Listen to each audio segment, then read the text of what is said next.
그들이 겟세마네라 하는 곳에 이르매 예수께서 제자들에게 이르시되 내가 기도할 동안에 너희는 여기 앉아 있으라. 하시고 베드로와 야고보와 요한을 데리고 가실새 심히 놀라시며 슬퍼하사 말씀하시되 내 마음이 심히 고민하여 죽게 되었으니 너희는 여기 머물러 깨어 있으라. 조금 나아가사 땅에 엎드려 될 수 있는 대로 이때가 자기에게서 지나가기를 구하여 이르시되 아빠, 아버지여, 아버지께는 모든 것이 가능하오니 이 잔을 내게서 옮기시옵소서. 그러나 나의 원대로 마시옵고 아버지의 원대로 하옵소서. 돌아오사 제자들이 자는 것을 보시고 베드로에게 말씀하시되 시몬아, 자느냐? 네가 1시간도 깨어 있을 수 없더냐? 시험에 들지 않게 깨어 있어 기도하라. 마음에는 원이로되 육신이 약하도다. 다시 나아가 동일한 말씀으로 기도하시고 다시 오사 보신즉 그들이 자니 이는 그들의 눈이 심히 피곤함이라. 그들이 예수께 무엇으로 대답할 줄을 알지 못하더라. 세 번째 오사 그들에게 이르시되 이제는 자고 쉬라. 그만 되었다. 때가 왔도다. 보라, 인자가 죄인의 손에 팔리느니라. 일어나라, 함께 가자. 보라, 나를 파는 자가 가까이 왔느니라. 할렐루야! 오늘도 말씀으로 하루를 시작하시는 모든 성도님들을 주님의 이름으로 축복합니다. 바쁘고 분주한 삶의 현장 속에서도 하나님의 말씀을 붙들고 살아가시는 모든 성도님들 되시기를 간절히 바랍니다. 특별히 이번 주는 고난주간으로 보냅니다. 예수 그리스도의 고난과 나를 향한 십자가 대속의 사랑을 깊이 묵상하는 한 주가 되시길 간절히 축복합니다. 오늘 본문 말씀은 예수님의 겟세마네 동산에서의 기도를 기록하고 있습니다. 예수님이 겟세마네 동산에 올라 기도하시는 시간은 예수님에게 너무나 힘든 시간이었습니다. 인류 구원을 위한 십자가의 고통을 앞둔 시점이었기 때문입니다. 십자가를 지시기 위한 예수님의 마지막 영적 전투의 현장이었던 겟세마네 동산에서의 기도를 통해 우리의 기도를 돌아보고 하나님 앞에 어떤 기도를 올려드려야 할지 함께 알아보길 원합니다. 32절에서 34절 말씀입니다. 그들이 겟세마네라 하는 곳에 이르매 예수께서 제자들에게 이르시되 내가 기도할 동안에 너희는 여기 앉아 있으라 하시고 베드로와 야고보와 요한을 데리고 가실새 심히 놀라시며 슬퍼하사 말씀하시되 내 마음이 심히 고민하여 죽게 되었으니 너희는 여기 머물러 깨어 있으라 하시고 예수님은 십자가에서의 죽음을 준비하시며 극심한 괴로움에 빠지십니다. 앞으로 있을 유다의 배반과 더불어 제자들이 떠나가는 상황과 더불어 십자가에서 감당해야 할 하나님과의 단절로 인한 고통을 너무 잘 알고 계셨기 때문입니다. 그래서 예수님은 마음이 심히 고민하여 죽게 되었다라고 말씀하시며 죽을 만큼 괴로움을 느끼시는 감정을 드러내고 계십니다. 예수님이 느끼시는 극심한 정신적 고통을 잘 나타내주고 있는 것입니다. 이때 예수님은 어떻게 하셨습니까? 35절과 36절 말씀입니다. 조금 나아가사 땅에 엎드려 될 수 있는 대로 이때가 자기에게서 지나가기를 구하여 이르시되 아빠 아버지여 아버지께서는 모든 것이 가능하오니 이 잔을 내게서 옮기시옵소서. 그러나 나의 원대로 마옵시고 아버지의 원대로 하옵소서 하시고 예수님은 극심한 정신적 고통 속에서도 더 깊은 곳으로 나아가셔서 땅에 엎드려 무릎을 꿇고 간절히 기도하십니다. 이때 기도가 얼마나 간절했는지 누가복음 22장 44절은 이렇게 기록하고 있습니다. 예수께서 힘쓰고 애써 더욱 간절히 기도하시니 땀이 땅에 떨어지는 핏방울같이 되더라. 얼마나 간절했으면 땀방울이 핏방울이 되었을까요? 의학적으로 볼 때 극도로 힘을 주거나 심하게 울 때 얼굴의 모세 혈관이 터져서 피가 나오는 것처럼 된다고 합니다. 그만큼 간절히 피하고 싶은 고통이었음을 알 수 있습니다. 그러나 할 수만 있다면 예수님도 피하고 싶었던 십자가의 고통과 두려움을 드러내셨지만 그 결론은 하나님의 뜻에 완전한 순종을 보여주십니다.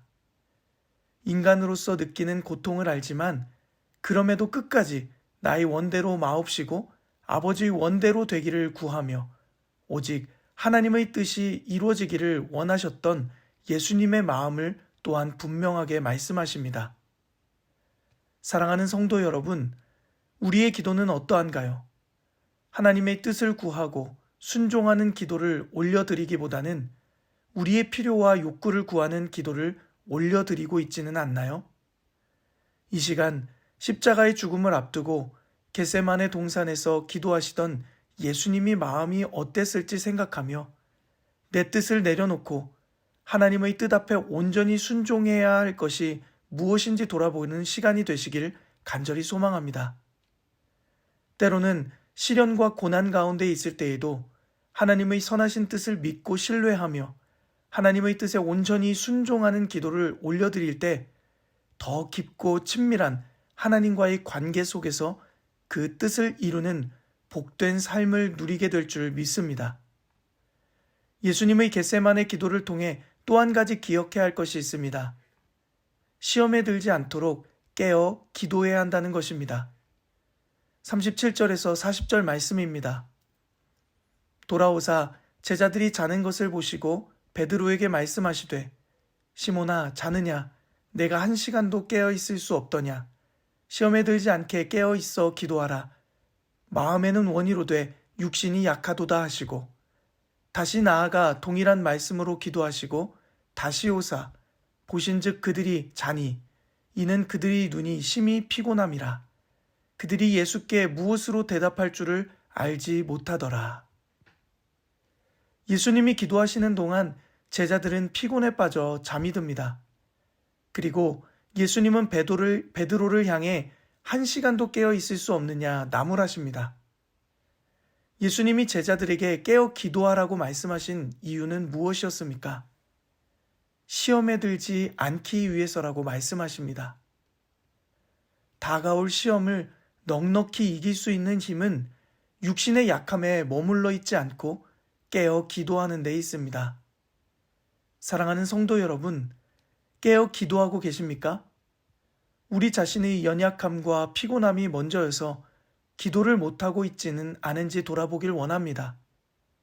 모든 두려움을 이기는 힘은 오직 기도뿐입니다. 오늘 본문 42절 말씀은 이렇게 기록하고 있습니다. 일어나 함께 가자.